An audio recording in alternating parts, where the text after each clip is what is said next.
You're on.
Hello, world. Welcome aboard, all you ground troops spinning around smartly on the planet.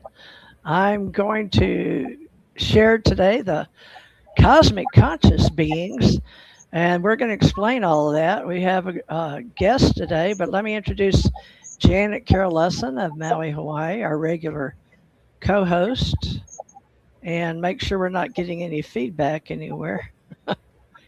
So, is there any feedback, Janet? Are we okay? No, it's a little bit, but it's okay.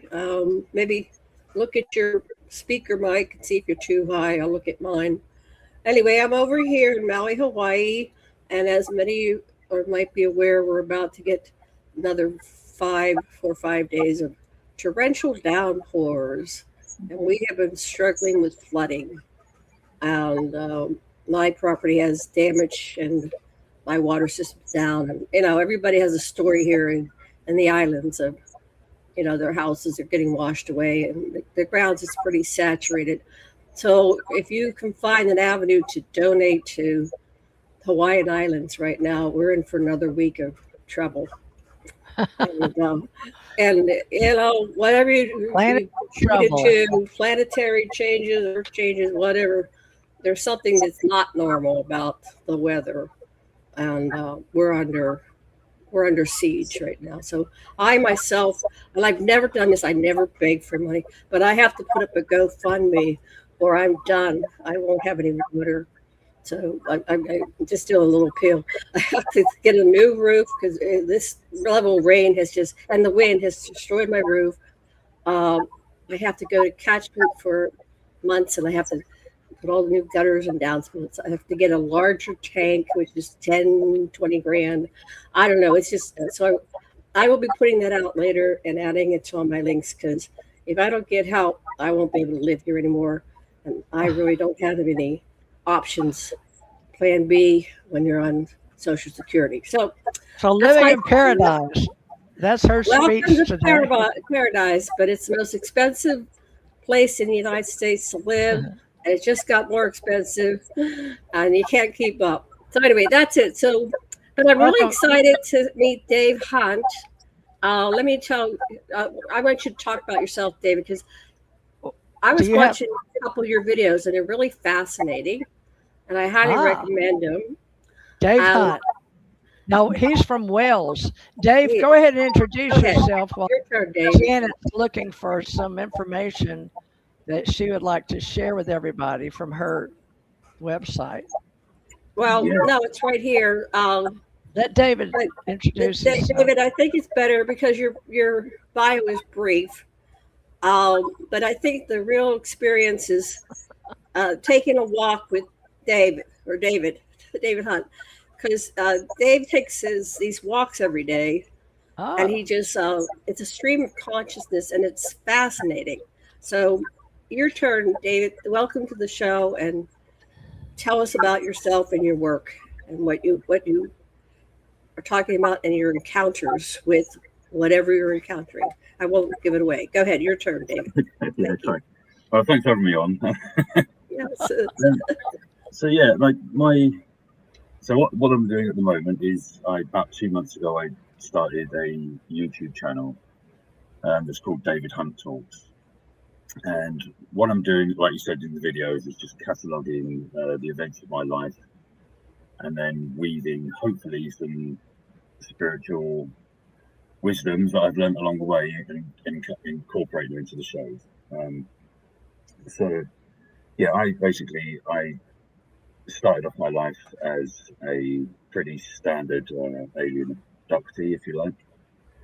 And then when I was in my 20s, a group of entities that were, let's just say for now that they were non-human intelligences, they came to me and wanted me to start a contact program with other people. And for a couple of years, I led a contact program where I was taking people out to meet them, which has all been documented by the Birmingham UFO group, where they all came forward and gave testimony to say that they had met these beings with me. And then I realized after a couple of years that was deceptive in nature, and these guys weren't who they claimed to be. And then I started a genuine spiritual awakening after the aftermath of that. And now I'm coming out and just talking to people about the pitfalls of dealing with non-human intelligences and about how we need to gain discernment, because these guys, the guys that came to me in my 20s that started all this, they came to me as if they were in like higher dimensional beings. But I came later on to find out that wasn't the case. Do you know what I mean? So like I'm assuming that they are doing this program with a lot of other people as well and getting involved in a lot of other people's lives who are on the spiritual path, and so I just try to expose them basically. I'm simplifying it, but yeah, Wow. Can I ask you a question? And we'll go back and forth because this is fascinating. So you're having encounters. So the one I watched was your spiritual awakening, but you had before that you had regular. Were they beings that you could describe as like Greys or Dracos or which beings were you being taken by? So as a kid, I just assumed as a kid that everybody was going through the same thing. I didn't know that there were people until I was about 5 or 6 when I was trying to like talk to friends about it at school and stuff, and then realized that people were turning around and saying, "Oh, what are you talking about?" I just assumed that they were coming to everybody, and those guys mainly look like the Greys, the sort of stereotypical Greys. But sometimes when they would come into the bedroom, they would come in with soldiers as well. Oh. So I knew, like as a child, that like basically that there seemed to be some blend between these guys and some form of military, like human beings, coming in with them and walking through the wall with them as well into my bedroom. So like, and they were wearing like American military uniforms. Oh. So they were American abductees. They came all the way to the UK to get you. Yeah, I was in London at the time. London at the time, right? Yeah. Fascinating. And how old were you when you saw these beings, and why did you know they were impersonating U.S. officers, or do you think you were consciously taken by U.S. officers? So I think that obviously at the time, as from a child's perspective, when I was born, I was kind of like into army things, like I had soldiers, like toy soldiers and all that kind of stuff. And I recognized the uniforms as being American, not English, just because of the way the helmets were on their heads. But at the time, the British helmets were more saucer shaped, where the Americans had the dropped ear, like What year were you born, Dave? What year were you born? So we have a perspective. Yeah, 1976. 76. Oh, okay. Younger than Gigi. Yeah. Okay. Right. But yeah. So basically, they were coming to me like regularly. I don't have any sort of memory of like what was happening during the abductions, but I consciously remembered them all the time coming into the room. And my sister was going through the same thing as well. So, but we would both be taken on the same night sometimes, because we would both remember, the initial encounter at the same time. What age were you? 4 or 6? So yeah, so that's kind of like my earliest memory, is that kind of between 4 and 5. but I would assume that it happened like from birth, basically, because my mum and dad didn't have their first paranormal encounter until just after I was born. That's how they remember it. They actually called the police on an intruder, which was one of them. So my dad, I'm sorry, this does sound crazy, but my dad chased one into a pub like that. So my dad was a big guy, he was like kind of 20 odd stone, you know, like tough bloke. I mean, they were running a newsagent shop in a rough part of London called Balham at the time. And basically, they chased one downstairs into the shop, and he ran across the counter and went out the back into a cupboard. And my dad pinned him into the cupboard.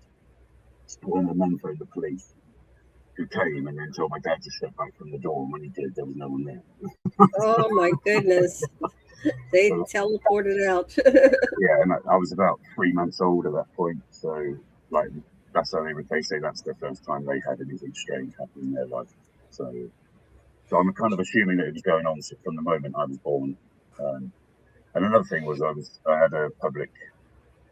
So I was taken when I was about 4 years old from the nursery during the day, and for whatever reason, because I remember them being in the toilets of the nursery when I went in there, but that's the last thing I remember. But I was found 4 miles away across the other side of London, and I was 4 years old. Do you have any idea why you? Why is it something genetic? So yeah, in the family. So I believe that they are part of a control system that operates in this world. Now, I've looked for different clues as to why it could be me. I sometimes wonder whether maybe. Now, when I was first born, sorry, I'll just jump in. But when I was first born, I actually remember my mum said that I never really smiled as a child, you know. And then one of my first memories of being here was the fact that I wasn't happy about being back here. Yeah, we hear that a lot. Yeah, I said, "Oh no, not here again, no." Yeah, totally. Yeah, and it's just like, and I can remember kind of like not being happy about it, and so I've got a feeling that there's like a deeper story going on that I'm not aware of. So there's also that. There's also there is a bit of a touchy subject really. I have talked about it on one of the videos, but we had a bit of an incident where my great nan worked at Buckingham Palace. Oh. And she claimed that she was assaulted, let's say, by a prominent member of the royal family, and that my granddad was the product of that. So we were wondering whether perhaps it was a genetic thing, because we're carrying in their DNA. Perhaps it's just a possibility. Yeah. So that's one of the lines, you know, that it could be.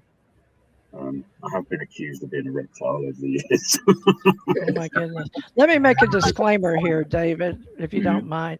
I just had one of the technicians come in my room. They're not picking your sound up, but folks, let me just tell you, he's new at this and doesn't have the technical equipment in his home, so he's doing the best he can with his phone on speaker. And so other than, I don't know if you want to try getting closer to the mic or. So I can, but it means I've got to put my face closer to the camera. Yeah, okay. I see. What about that was better. Yeah. Well, is that better, is it? Yeah. Yes. I don't know. If that's all, because obviously my face is not really important. So if it's better to hear me properly. We like to see your face because we're on YouTube. Our video, but does that help you any? Yeah, that's good. Is that okay? Yeah, there we go. Yeah, okay. I've cupped the phone with my hands, so let's see if that's helping. Let me turn down. Yeah, thank you. It's just that people want to hear your story, and we're having a little trouble. Okay. So, you know, I met a man years ago before I even got into this level of research who had been recruited by some kind. It was almost like the Montauk Project, but it was the British variation, and they recruited him at 3 years old, and they had him actually sign a contract because he was highly intelligent. Apparently, he was the right DNA. They had this program working with. So you were not given that type of information. Yours was a mystery. Is that correct? You didn't know what was going on. Yeah, no one ever came forward to me. No one ever offered me a deal or a choice. Yeah, I was basically kept in the dark all the time. I can remember that occasionally having kind of like communication phrase, but it was never anything personal. It was always just these kind of, broad statements or whatever, just to get me to comply. Yeah, I never felt like I had any, an input, if you like. So, yeah. So you said at some point they turned, and then I didn't quite hear you at the beginning. So you had other people that were in this program as well, other people that were taken by the group military and extraterrestrials? So, yeah, that's not it. Well, it ultimately I found out it was part of the same thing, but initially that's not what I thought. I'm having trouble hearing you. Let's try something again. Back up from the mic because I think it's creating too much feedback. Okay. There we go. There we go. Okay. How's that? That's much better. Thank you. Okay. Can you pull your phone down just a tiny bit? Yeah, we can see your beautiful beard there. Yeah. Okay. Sorry for the interruptions, Dave. It's a very good story, and it's happened to a lot of people around the world. That's why we're calling this cosmic conscious beings. A lot of us are just waking up because there are more levels of reality than we're been told in the 3D world, So Absolutely, welcome. Yeah. We appreciate you sharing your way of life and knowing, because it's a conscious knowing that there are other realities that can slide, or we can slide in, sort of like with AI sliding into your DMs, whether you want them to or not. They're there, and we're just now becoming aware of them among ourselves. So back to your story. So your family was aware of this when you were a child. Your sister had the same thing. We think it could be DNA related. And then go on with your story, because you've grown up, since that age? Yeah, tried to, yeah. Tried to, yeah, we all do, with different types of beings. Go ahead. Yeah, so what happened was, with the event video, more information on Oh, you got to pull it a little bit closer again. Okay, that happened to me when I was a teenager. And then after that, I think that what happened was a program went into motion in order to derail me from my actual spiritual path. So can you hold the phone up where I can see your face? No, we're not going to have both. We're either going to get the story or we're going to get his face, because it's not working. So let's get the story. And we'll can you hold it right there? Let's see. Go ahead and talk. Go ahead. Okay, so what happened was, there you go. I was about 24, and they started a new program. Sounds going on. I can't hear you again. I'm sorry. Okay. There, let's just get the sound for now so we get the story. We'll get his face now again. Okay, go ahead. So is that better for sound, is it? That's the sound. Go ahead. We can hear your story. Okay. Go ahead. You can take it off speaker, maybe. I don't know how to. No, just go ahead. That was fine. Okay. There we go. Go ahead and speak into the better, and then we got your lovely ceiling. That's fine. Okay, go ahead. So what happened was, after the stuff that happened during the event video on YouTube, where it was taken outside of this reality. You're fading again. Put the mic up closer to your mouth, and then so right there. Now don't move. Just see that. That's it. That's better, yeah. Much better, much better. Okay. So what happened was, when I was about 24, I had a 3-month-old daughter at the time, and we was coming back from hospital. I'd just been to hospital to have an X-ray on my chest, because at the time I was boxing and I'd cracked a rib the night before, and I just wanted to have it X-rayed to see where I was at with it, basically. And then we were coming back from the hospital on a journey that was 20 minutes long at tops. And as we were coming through a village in Oxfordshire, a silver disc came down in front of the car, and it started pacing the car, we were driving forward, and it was like in front of us, but just above us, and it was pacing the car. And we were taken there and then, basically.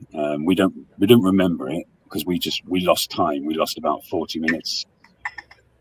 So, and then what happened was, over the next 2 weeks, I started having really vivid dreams, like remembering what happened during the missing time. And they started a program with me, basically. We were taken on board the craft. My wife was stood next to me. My 3-month-old daughter was in her car seat, but on the floor in this craft. And there were 3 beings stood opposite me. And there was a woman and 2 blokes. And they looked like how I came to know, like, people describing the Nordics. They were kind of like these beautiful people. One had brown hair. The guy that was doing the main talking had blonde hair, kind of shoulder length. And there was a woman who had brunette hair. The main one in the middle, who was talking to me, told me that me and him had a overlap of egos, and that we were basically the same person. Mm. And he said that that's why we had such a strong connection, or whatever, that we could get this going. And he said that there was a conscious awakening going on in the world, and that he wanted me to act as a bridge and help other people wake up to, like, the reality of, like, non-humans and the space and everything else. I basically did agree to start that program, and then over the next 6 months, they trained me to broaden my vision and to how to let them into my body as well.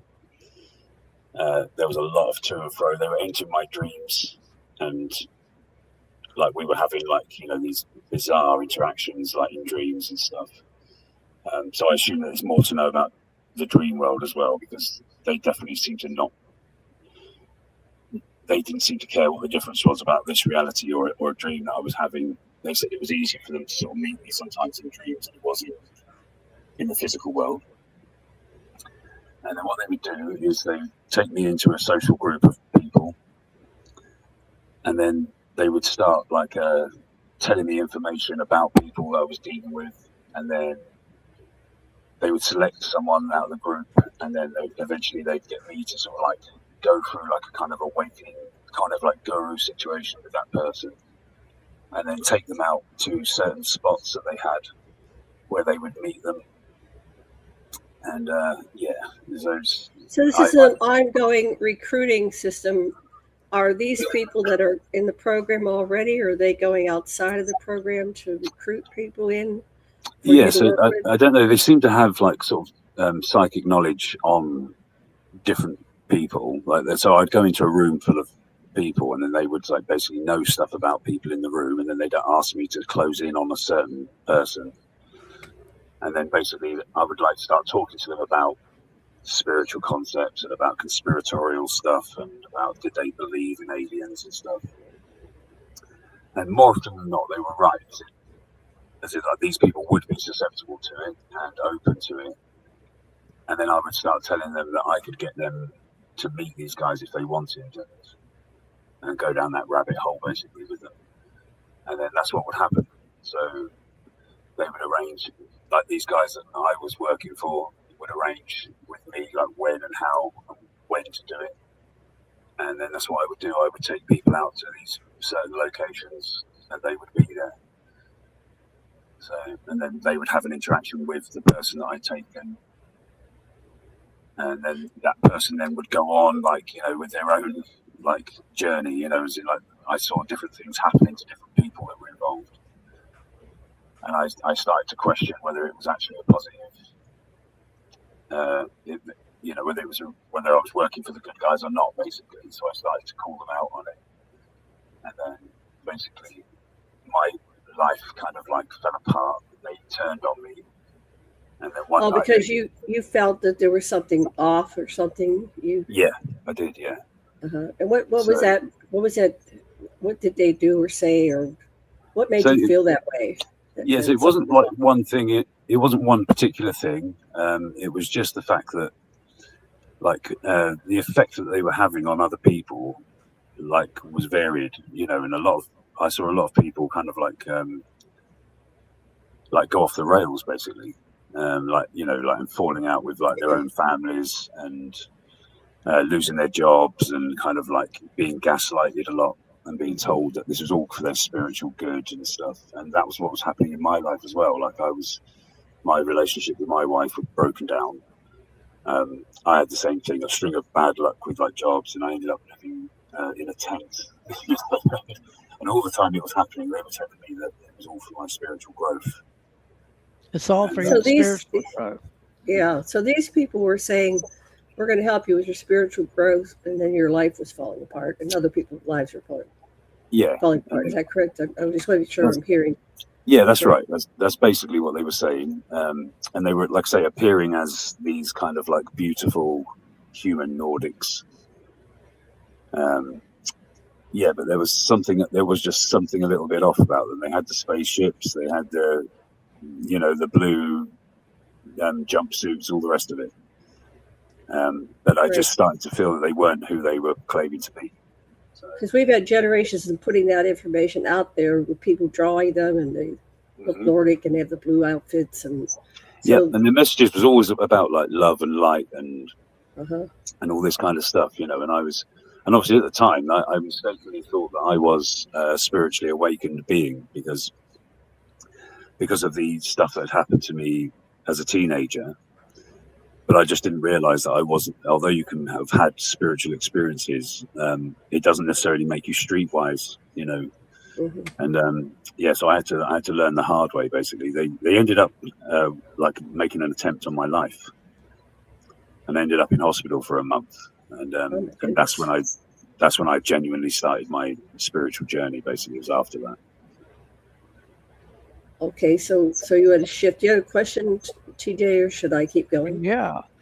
David, if you don't mind, because we deal with many levels of beings and ways of thinking, I like to think each person has their own universe in their own head, just like they have their own God. So take it for what it is. But I grew up here. I was born here, lived here most of my life in America, but I have traveled here and there, been to UK, etc. But I definitely know the difference in what we're talking about when we're talking about other beings. And you said spaceships, and I've seen spaceships too, so I'm not discounting what you're saying, but I would like to know the difference. How did you know the difference between those of us walking around as three-dimensionals versus those that were Nordics in outfits and their spaceships? Can you describe the time of going from a child to, I guess we all say we've been recruited or incorporated into a program at some point or another in this story that we're all creating. But when did you know these spaceships weren't or were spaceships? Because that's a curious word you mentioned. Yeah, so I've come to believe that obviously that they're not spaceships, you know, now.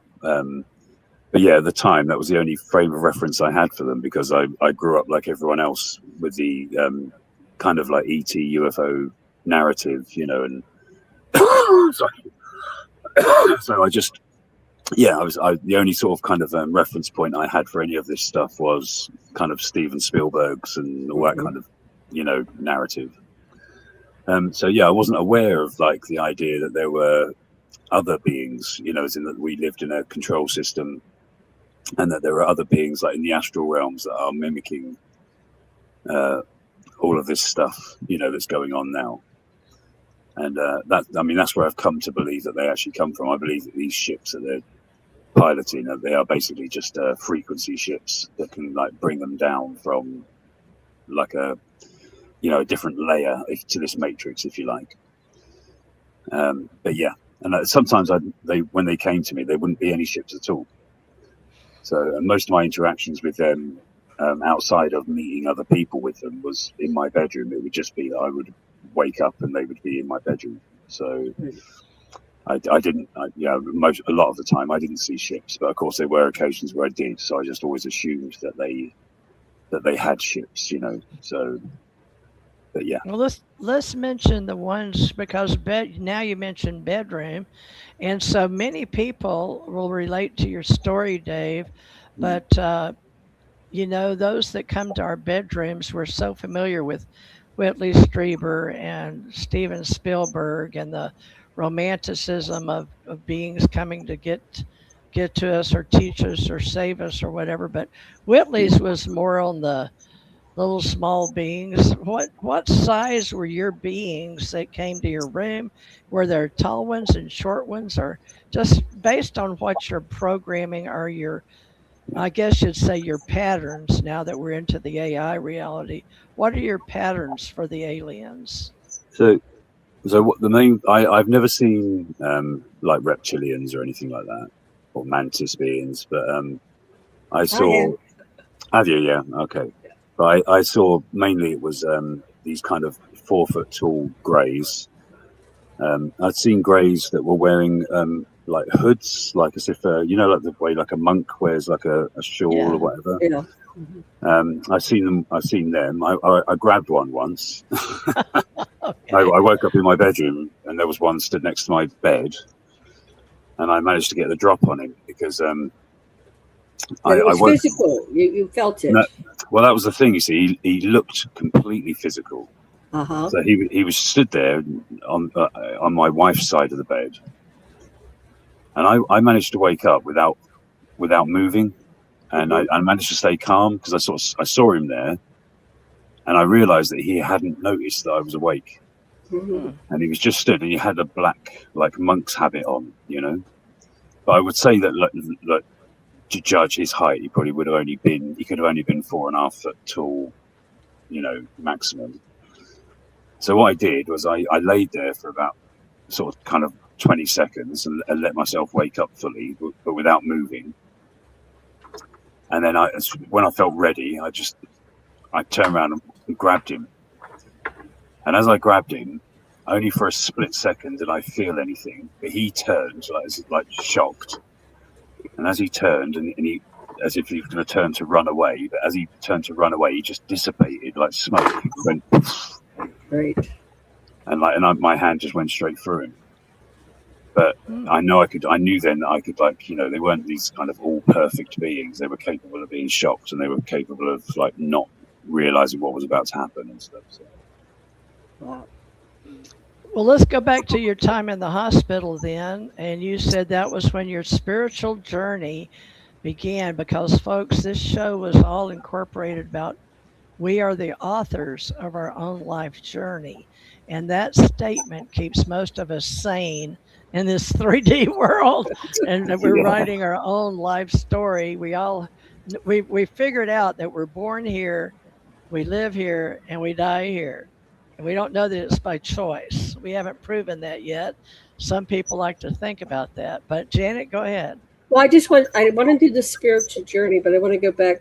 How did you end up in the hospital? How did they try to kill you and do your spiritual journey? Okay. Yeah, so like I say, there's no hold bars with my story. That's the whole point of me doing the YouTube channel, is that I'm not hiding anything from anyone.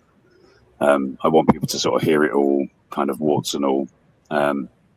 So what happened was when, after I'd called them out and decided that I wouldn't work with them anymore, there was a couple of instances where they tried to come to me, and I kept turning around and saying, I'm not interested, I'm not playing anymore. And I moved from England to Wales to be with my mum and dad, who were living up here. and I was trying to get away from them. Do you know what I mean? I know that sounds ridiculous, but I had to get away from everybody, if you like, you know. So I was up here, and then one night, what happened was I had this terrible, terrible feeling, and I wasn't depressed at the time, but the feeling was like, imagine if you were like in a lift. I don't know, you call them lifts, don't you, in America? You know, Elevators. Elevators, yeah. Right. Imagine if like a serial killer walked into that lift when you was on your own and just stood right behind you and had malintent towards you. That is how I felt all evening. There was something right on my back, and it was horrendous. Like I could not shake the feeling. I was going out for a cigarette, you know, like no one else could feel it or anything, my mum and dad or anything. It was just me. And I knew that I felt like, you know, I'm under attack here. This is external. And then I made a really bad mistake. I decided that I'd go to bed and that I'd go to sleep, and that was all I could do. But when I went to sleep, basically I must have lowered my defenses. And then the next thing I remember is that I woke up in hospital 3 days later. Now, what they're saying is that the story is that at some point in the night, when my mum and dad had gone to bed, I went downstairs, sank a bottle of my mum's Valium with whiskey, went out of the house, walked up the road, collapsed in a field where I was laying and basically dying from exposure and the effects of the drink and the drugs.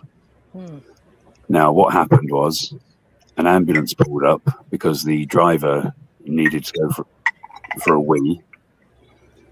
So he got out of the ambulance, hopped over the fence into a field, started going for a wee, looked down and saw my body. Wow. And then I was picked up, taken to hospital, put into a coma, and then I'd spent a month recovering from that. I had absolutely no recollection of doing that. The only thing I knew about it was the fact that I had this terrible, terrible murderous feeling on my back all evening. And that was the last thing I remembered, is that I went to bed to try and sleep it off. But I think that, you know, I know now that was there, like they were going to try and take me out. Mm-hmm. So, yeah, but it was a strange time. But then I had to completely rebuild my life, basically.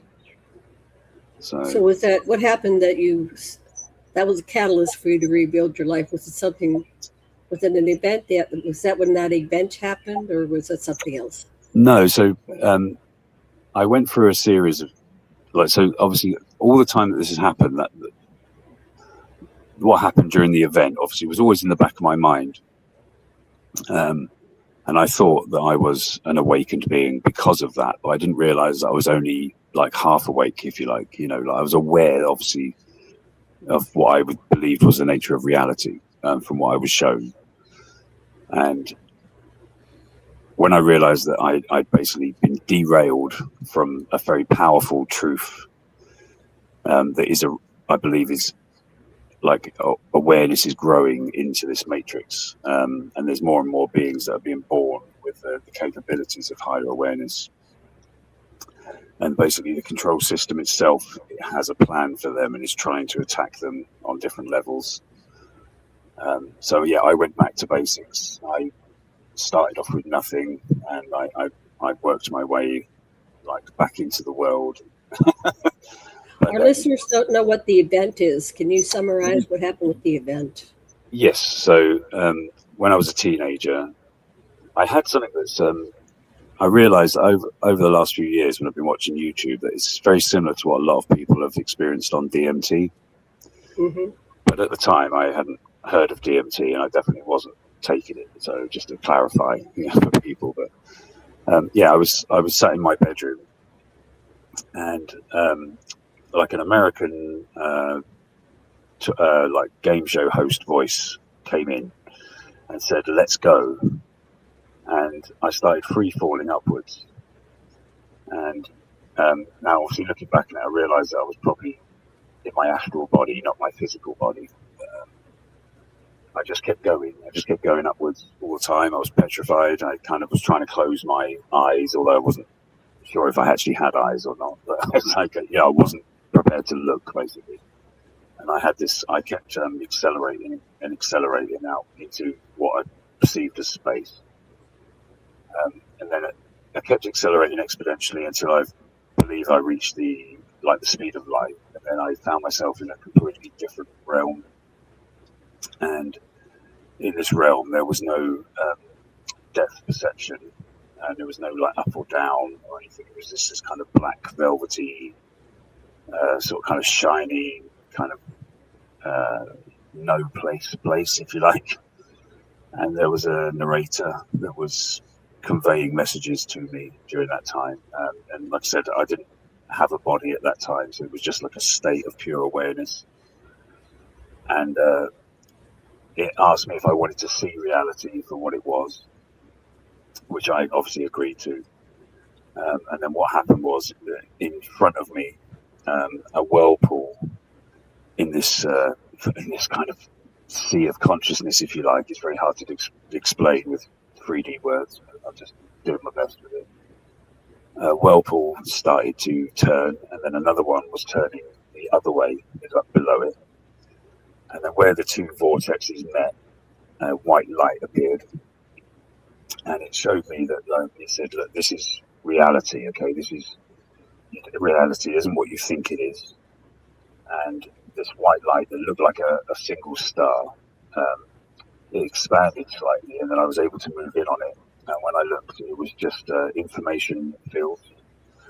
So it looked like waveforms of like electromagnetic information.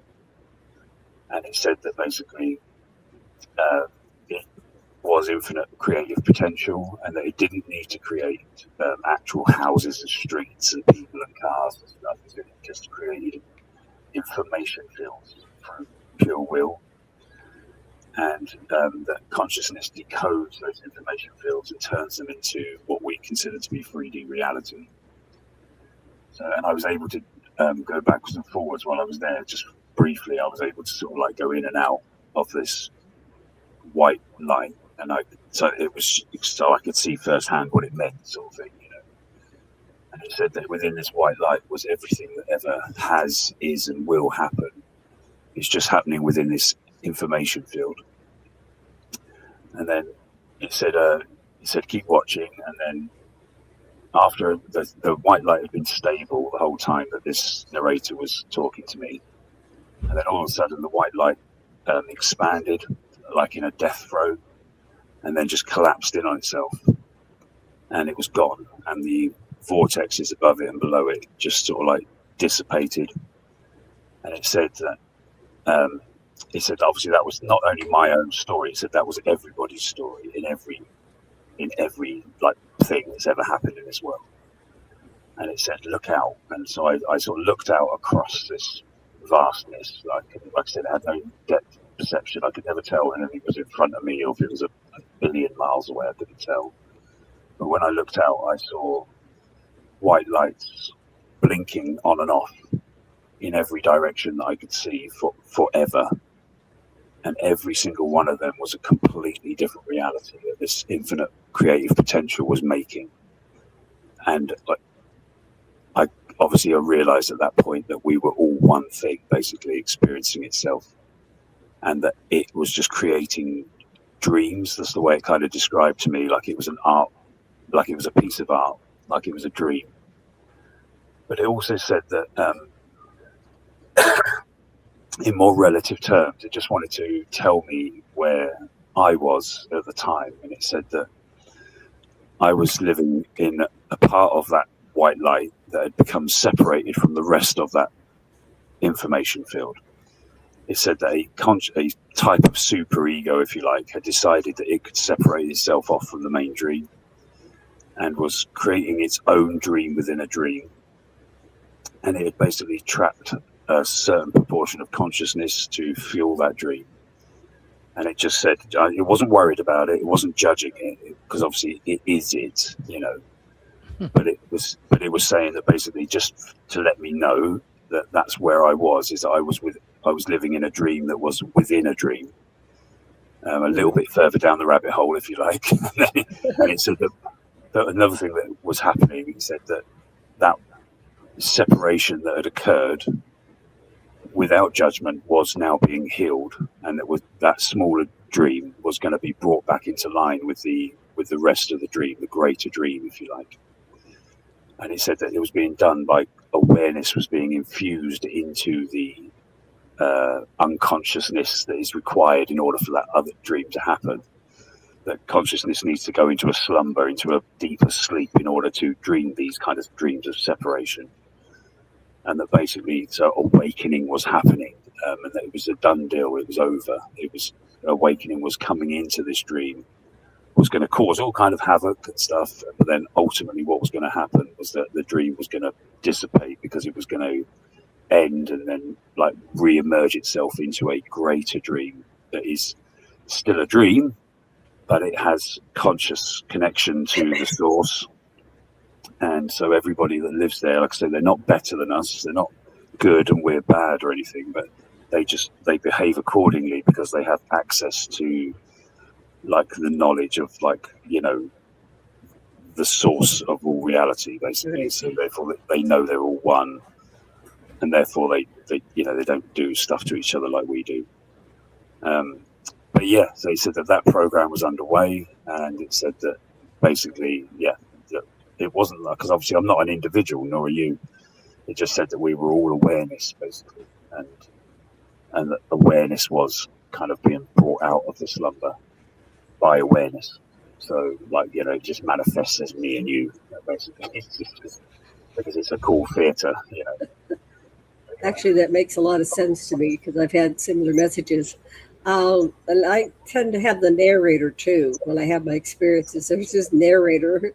It's like, okay, what do you say? And you can ask any questions, and the narrator will respond. It's really, and it has a completely different flavor to it than like the idea of like extraterrestrials, you know, talking to you. I've had telepathics from them as well, obviously, and it's not the same as like what the source is when it conveys information. It's not the same. My husband thinks it's my own higher self. I said, well, that's possible. You know, it could be. But the thing is, though, is that all these terms, they all become kind of mute, really, because if you're ultimately, you know, there is no separation. So of course you are your higher self. Right. So when people say, well, you're just talking to yourself, and it's like, yeah. So? It's like, guess what? Because I'm infinite love. So yes, of course I am talking to myself. There is no one else. Right. And we're all making it up. So that's why we're really in control. And I would say, well, if you're going to make it up, why don't you make up something nice, kind, loving, compassionate, empathetic? We don't have to make up World War III. We can make up something nice for everybody, so we all have food on our tables and roofs over our head. And well, that's the thing, is it was one of the things that it was quite trying to impress on me was that, like, we have to sort of like there is no point in making war with the devil, if you like.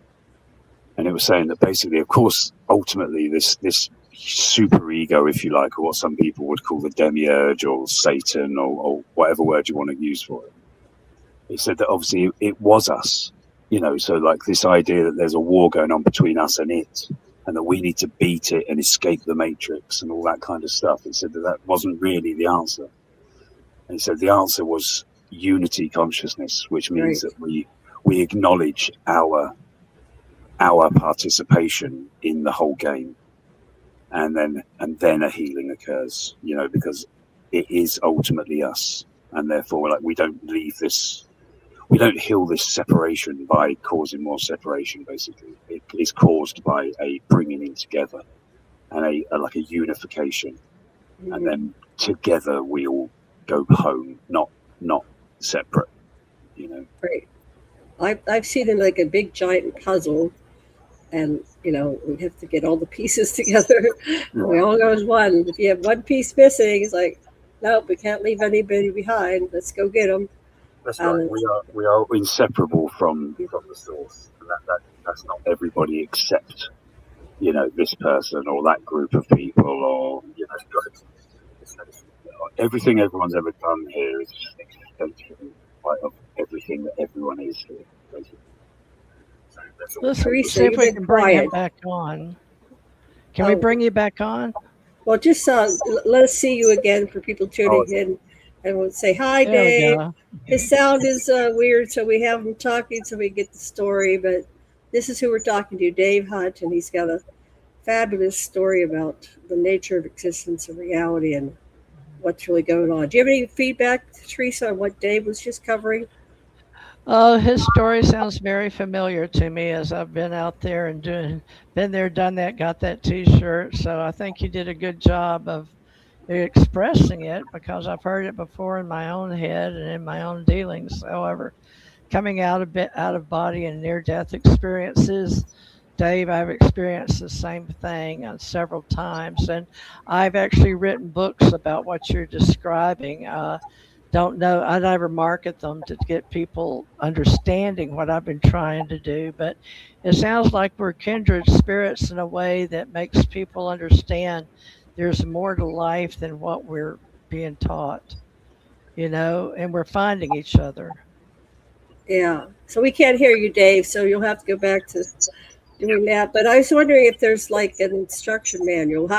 Is there a way we can break this down into 1, 2, 3 ABC where people can start doing this practice? And what I come up with is if you're saying you're doing something that's not kind, just self-correct and do it again right, do it again nice, even at the thought level. But what you come up with?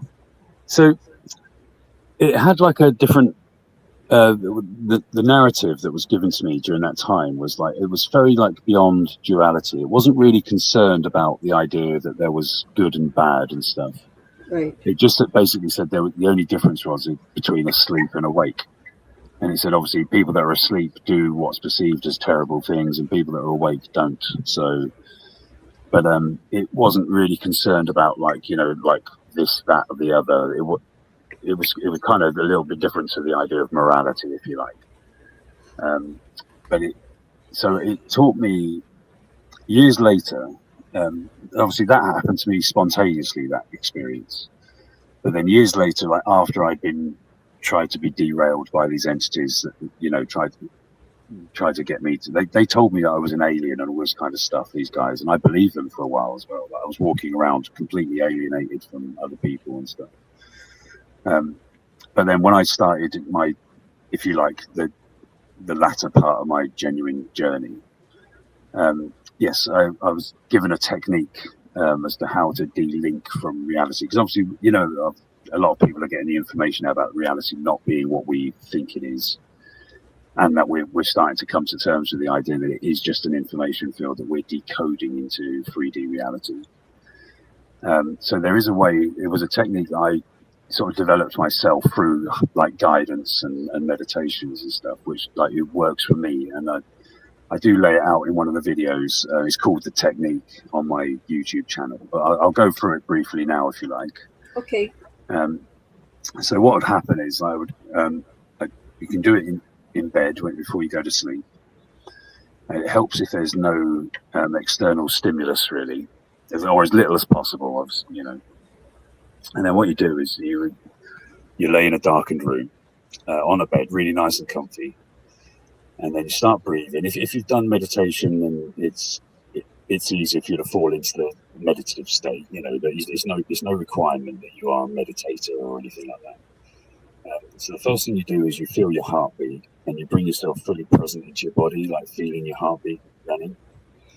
And then you start like consciously, you don't try to control it, but you just become very conscious of your breath. And then once you're in that really nice kind of like what we call the alpha state and stuff, you start looking at all the sensations that you're having one by one. So you look at the sensation of what it feels like to have a body, and then you become like you deeply like look with awareness at all the sensations, like the idea that you are laying down on a bed. It's just a sensation. You're not really laying down on a bed. You're not really in a body. You're not really even in your bedroom. So you sort of ask the questions as in like, how do I know that I'm in a bedroom? And then start looking at all the information feedback that you're getting that's telling you that you're in a bedroom, and then deeply knowing that it's it's just you're not those sensations. You're only the awareness of those sensations. And as you come face to face with the fact that you keep telling yourself, "Oh, right, so this isn't real. This is just an information field that I'm decoding into a sensation." Your reality just becomes, you become more and more separated. I might not be describing that well tonight, to be fair. I would suggest anyone go and watch the video that I did. Great. We'll put the link to that show page, yes. But then what happens eventually is you find yourself not in your body anymore, not in your bedroom anymore, and not in the world anymore. And then you get left with what is true about you, which is the awareness of those things, not those things themselves. So I would sort of one thing I would say to people is, if we accept the idea of, do you understand that for something to be observed, there has to be an observer, yes? Right. Mm-hmm. And those two things can't be the same thing, there has to be a separation between one and the other in order for that relationship to be there. So if you, if I say to people, "Oh, think of like a red car," or say the word red car. They can say the word red car. And then I'll say, "Well, okay, how do you know that you said that?" And they'll say, "Well, because I just said it and I heard my ears heard me say it, and I moved my vocal cords and all that kind of stuff, and I was aware of it." And I'm like, "Okay, then, so that means that you're not your body, because you're aware of what your body's doing, and you can't observe your body if you are your body." And then if they go a step further, and I'll say, "Okay, this time just think about a red car. Okay, just think red car and tell me when you've done it." And then when they tell you that they've done it, you go, "Okay, how do you know you've done it?" And they'll say, "Well, because I could, I thought the word red car in my head, and I visualized one in my head, and then I told you." And I'm like, "Right, okay, so the fact that you were able to observe that you thought of a red car and you thought the words red car, that means that you're not even your mind, because you can observe your mind. You can observe your thoughts. You can't possibly be your thoughts, because you have to be something other than what you're observing." So the question's left, who are you? And who we ultimately are, beyond all the stories and all the narratives, who we ultimately are is just pure awareness. Now, it's that pure awareness that has become trapped through identification with form.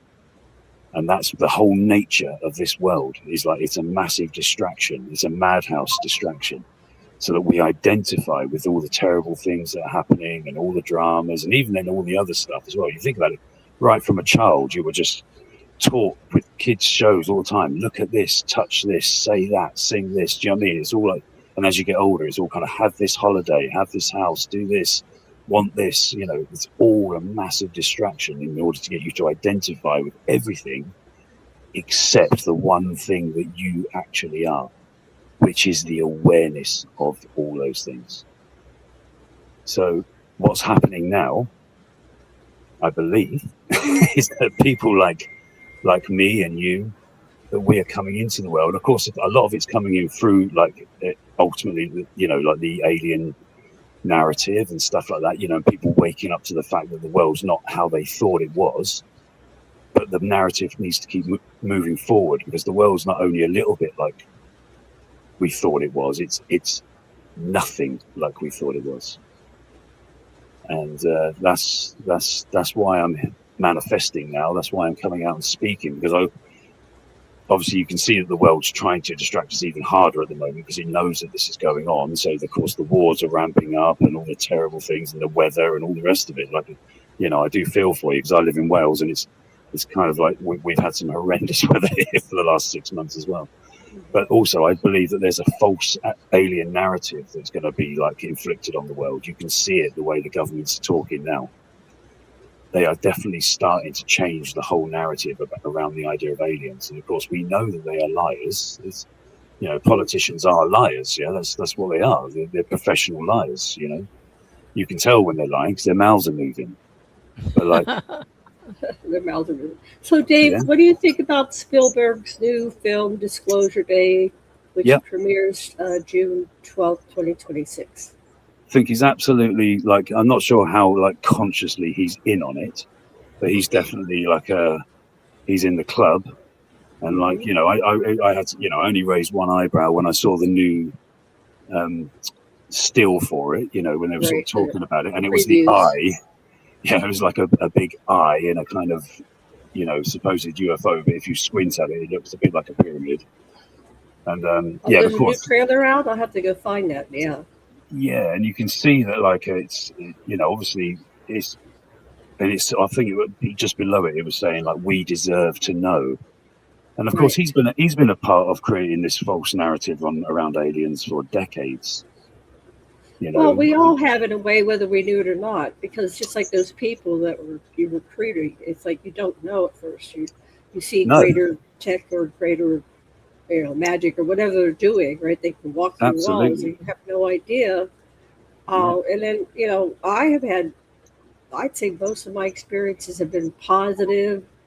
They correlated with my near-death experiences, which are very high spirituality. But, you know, I think that if once we get conscious and aware, then all that fades away, right? Like, it just dissolves. And then I would like to say that. Yeah, go ahead. That I have on occasion had experienced contact with beings that I do believe, like, but now I'll just go backwards and explain myself. Sorry. That's okay. So there was one night where I was with a friend of mine, and we both had a telepathic communication at the same time to say that that these guys were about to come into the front room. We were both meditating at the time. Like, he was on one sofa, I was on another sofa. We were sort of kind of sitting there cross-legged meditating, and we looked across at each other and said, did you just get that? You know, because we both at the same time had this message come into our head saying, look, just stay calm, we've got to come in quickly. And he was like, yeah. And then next thing we knew, 3 guys walked in through the back door of my house. And it was at the time the back door of my house went straight into the garden. They didn't open the door, they just walked straight through the door. And one stood in the middle. One went and sat next to my friend, and the other one came and knelt down in front of the sofa where I was. Now, I lost consciousness at that point. My friend didn't. He was there for about. He said that they were there for about like sort of 7 or 8 minutes or something like that, for quite a while. He said they laid my body down on the sofa, and then they started passing a light up and down the length of my body. And the guy that was sat next to him explained that they have to do this for me because other things were being done to make me ill. So they were just counteracting it by remedying like my energy somehow. Now, he asked them where they were from. And they said, it's hard to explain. They said, we're not from inside this reality. We're from outside of this reality. Now, I believe now that what's happening is that most of the, like, if you like, positive interactions with non-humans is coming from the greater dream. It's not coming from space per se. It may sometimes be easy for them to sort of say, oh, we come from space or whatever, you know, just, but ultimately it's not actually the paradigm. You've got the control system, if you like, with inside the matrix, which is made up mainly of like greys and so, say, people that are masquerading as angels of light, if you like. But then you have got genuine, like, brothers and sisters that are coming from outside of this separated dream, who are coming into it and part of the program of influxing awareness. And but those guys, they say they're not coming necessarily in my understanding. They're not coming from like the Pleiades or anything. They're actually coming from outside of the matrix. And they're coming in. They told him that they couldn't stay here long because it was dangerous. So they were kind of very matter of fact. They were in and out. They were like there was a guy that was controlling.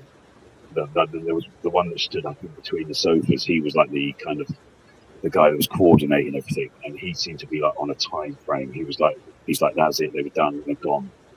Now my friend said that they were extremely kind of like mature. He said, like, in a really cool way. Like, they weren't pretending to be good guys or anything like that. They just genuinely were spiritually very mature. And the one that was sat next to him, when they sat me back upright, that's when I came back to consciousness again. And the one that was sat next to my friend, like he waved at him like a little child, did like a big thing, right in his face. And then they just stood up and just walked out of the room. But they didn't come up with any kind of, narrative of like, love and light and all this kind of stuff per se. They were just very, very real and very, very, like say, came across as spiritually mature. But they were definitely breaking into this reality, and they had to get out again as soon as they were done. And I think it's because the control system itself obviously is aware, and it is closing in on these people. So I think a lot of the time there is a program going on with, like you say, for want of a better word, positive non-humans. Right. But it's not coming from necessarily where we think it is, I read a theory about 20 years ago called the One God Universe, and that sounds like what you're describing. It's like a subparcel from totality of existence, and it's like a subroutine. And a lot of people are in that. They think they're in the reality, but they're in this little section of existence. Have you noticed, like, another thing that's become sort of like, which I think is a symptom of this, is like people getting back into things like the Gnostic teachings and the Cathars and stuff. Yeah. So they taught a very similar thing, but they believed that like the God of this world was actually like what they called the demiurge, was like actually a false god, right. And he created a false world in order to trap souls. And it's like, it's actually very, and I didn't know about this at the time, obviously. This is what happened to me, happened when I was a teenager, and this stuff really wasn't running around like in the 80s and stuff, like it is now. Right. But but it actually like sort of shocked me when I read the Nag Hammadi scriptures and stuff, and found out that people thousands of years ago were saying that things are not as they appear to be, and that, basically kind of like that, Gnostic scriptures actually just sounds like the Matrix movie, just like, but in olden times. So, and it's like Gnosticism has definitely been making a comeback in people's kind of thought patterns, and I think it's possible that is a symptom of the truth vibrations that are entering the world and breaking up the slumber. The old teachings are kind of coming back to the forefront again. And I'm not saying they're completely accurate, but in theme, they're definitely heading in the right direction. So, Dave, is there hope? Are we gonna get ourselves, or are we gonna wake up in time? So the way it was shown to me was that basically it was as this like dream is healed. Most people, if you like, most divine sparks, or however you want to call it, they don't decide to go straight home, like back into the infinite unmanifested. There is a long way to go before we make peace and go back into that. So it said basically, we just re-emerged into the greater dream. There was a healing. The separation was healed. The consciousness that was trapped here goes back into the grander imagination, if you like. And that we basically lived for a long, what we'd call time, in a more unified, more conscious dream. It's still only a dream. Obviously, anything that oscillates is a dream. Okay, so the stillness is the unmanifested truth. But a dream needs to vibrate. So like it needs to be like it needs energy to get going. So obviously, anything that you can manifest, experience is illusory in nature. But you can have conscious connection illusions. Where we can still experience individuality. I can still experience meeting you. But we can meet each other and at the same time, paradoxically, know that we are one. Right. And of course, that means it's not about me being a good or bad person. It just means that I literally would only do to other people what I would have done to me. It's not, Yeah. This is like a big play. We all assume different rules, and they call it Leela, divine play Leela. We're just That's it. So. It's funny when you really step back and look at things like all the traditions, all the religions and stuff like that. You can look at them at an angle which makes you realise they are all basically saying the same thing. Like even the like the Hindus and stuff, you know, they have the wheel of samsara, you know, where you can't get off the wheel of reincarnation. You know, you can't escape this world just by dying, sort of thing. You know, you're going to get reprocessed. And then you hear people in near-death experiences, which I find, like, yeah, obviously I've heard plenty, and like, but I find that some of the interesting ones where they talk about it being very technological, you know, and then like being brought back against your will, you know, and that things aren't necessarily as they appear. Like, you know, the idea of like spiritual masters coming to you and telling us all that we're not good enough, you know, to sort of like to move on, and that we need to sort of live out karma and stuff like that. Oh yeah, who says? You know what I mean? Like me and you, we started off perfect. We started off as infinite, unconditional love that like dreamed itself into existence. Great. I don't need to learn spiritual lessons in order to to go home. I am home. Do you know what I mean? I am the truth.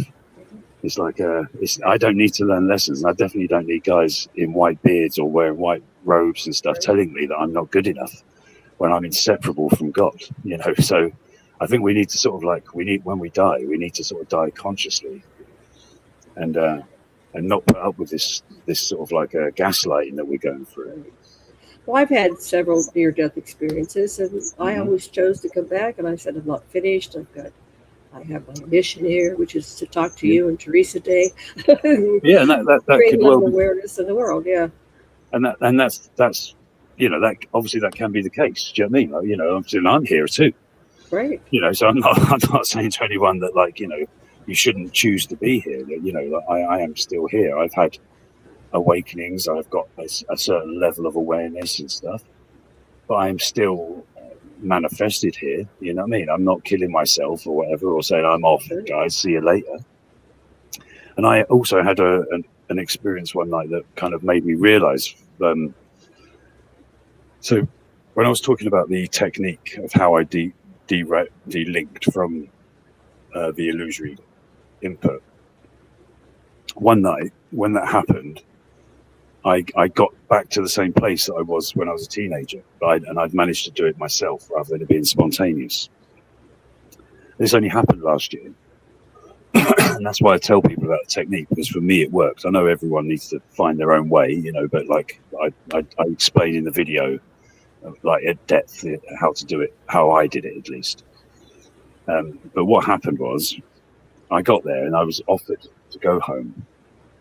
The narrator came back in again, like, and it was to say, it's your best friend, basically. You know, he sort of came in and sort of said, Dave, like, you know, yeah, right, you know, effectively this is what he said, not word for word, but he said, yeah, okay, you're done, mate. You know, you're free.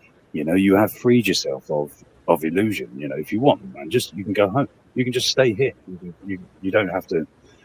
You don't have to keep going back into reality. You know, if you've seen through it all and stuff, you know, you can stay. And I was like, oh, okay. And he said, like, you could just let me. Obviously, you can stay. You come with me, Jamie, whatever. He said, let me just tell you what happens within the illusion. And I was like, okay. I said, okay. So what happens is not that it matters. I said, because obviously it is an illusion. He said, but tomorrow morning, your wife comes into the bedroom, because we've got special needs children, so we have to sleep we have to sleep with them in bed separately, sort of things. They can't be trusted to be on their own. So he said, she comes into the bedroom, finds you dead in the bed, right? And she said, so obviously because you've gone home. She goes, but obviously what happens within the illusion is that your body, you know, you have to die there, sort of thing, you know. And he said that then basically a series of, I don't really want to go into them too much because it's quite horrific, but she said a series of terrible events happens. 2 more of them of my family died within a year, and the other one put into care. And he said, but it doesn't matter. It doesn't matter because it's just an illusion. He said, or you can go back. And I was like, I was like, I can't. And he said, right, okay. He said, cool. He said, obviously go back. He said, but I'm just telling you, it said, like, you can think you're free of illusion. He said, but he said, you know, there's different levels to knowing that you're free. He said, so obviously at this point in your life, you still care about things like what happens to your children and stuff, which there's nothing wrong with that, obviously. It said, but just understand that you can be, you know, intellectually aware of the truth. You can even have experience of the truth. It doesn't mean that you stop caring about what happens within the illusion. So go back and do what you're going to do in this life. You know, you can't run away from what you could, but there's a reason why we shouldn't, you know. Just because it is an illusion doesn't mean we don't care. And it doesn't mean we won't do the right action in order to heal the illusion, even though ultimately it is just an illusion. You know, I still care what happens to you. I still care what happens to, you know, everyone. I had the same thing happen. They showed me if I stayed dead, this will happen to your brother, this will happen to your sister, to your mother, your father. And then they showed me on the, like, It's a Wonderful Life. If you die at 4 years of age, and it was like, it was a giant butterfly effect that the death of this person, Janette, was like, had all these cosmic things. They go, me? Come on. You know, I could see the person. Yeah. And it was like, well, you know, you don't know. Oh, okay. I think we're getting kicked off or something. Theresa? Yeah, okay. It's time to go. We're at 1:16. Okay, but we can have you back.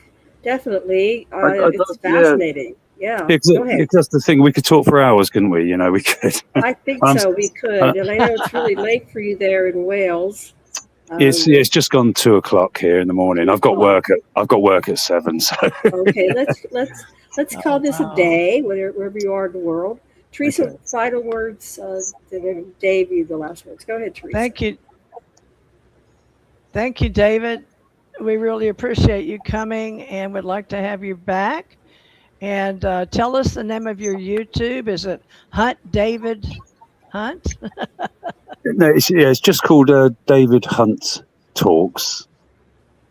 And for those of you that have not had enough, you can go on YouTube at David Hunt Talks. And I think at the moment there's about 44 videos up or something. Yeah.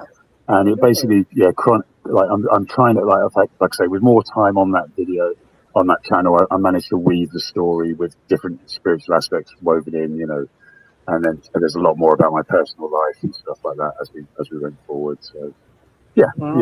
It's worth checking out. Yeah, please. Yeah. Fascinating. And I see that you met David Icke. All right. David. He was at my house for a month one time because he was doing work here. He wanted a secret place, and so we hit him in the jungle. Okay, right. Many years ago, and he had a great vacation. But go ahead, Theresa. We got to wrap this up. Let's see your face. One more time and wave goodbye. Let's see your face again, Dave. Goodbye. Thank you. Tell everybody. People how to contact you. Do you have social media, Dave? Where do people contact you? Facebook, right? Oh, you have to do. I'm not on it, so I don't. It's a friend of mine that runs it, so it's not the best way to get hold of it. The best way would just be to go on YouTube and I answer all the comments. If anyone ever wants to say anything to me. Can't hear you. Try it again. I'm just saying at the moment, the best way to contact me is just to comment on the YouTube videos because I answer them all. So, yeah. Okay. Looking forward to that. Okay. Okay. Thank you. And David stay Hunt, on, I guess. Yeah, stay on while the download's happening. But go ahead, Theresa. It never works to stay on, but thank you, everybody, for joining us, and we'll get you a copy of the YouTube if you want it. But David, you should be able to download it, but I realize you're on your phone, so Janet and I will make sure you. Well, it's on YouTube. You can just go to your YouTube. Go to American Communications Online is one of them, and Aquarian Media. It should go on Aquarian Media. Aquarian Media, live. Yeah. Okay. All right. Love and light, everybody. Yeah. Thank you. Well, thank you for having me on. Thank you for coming. Aloha. Thank you. You're on.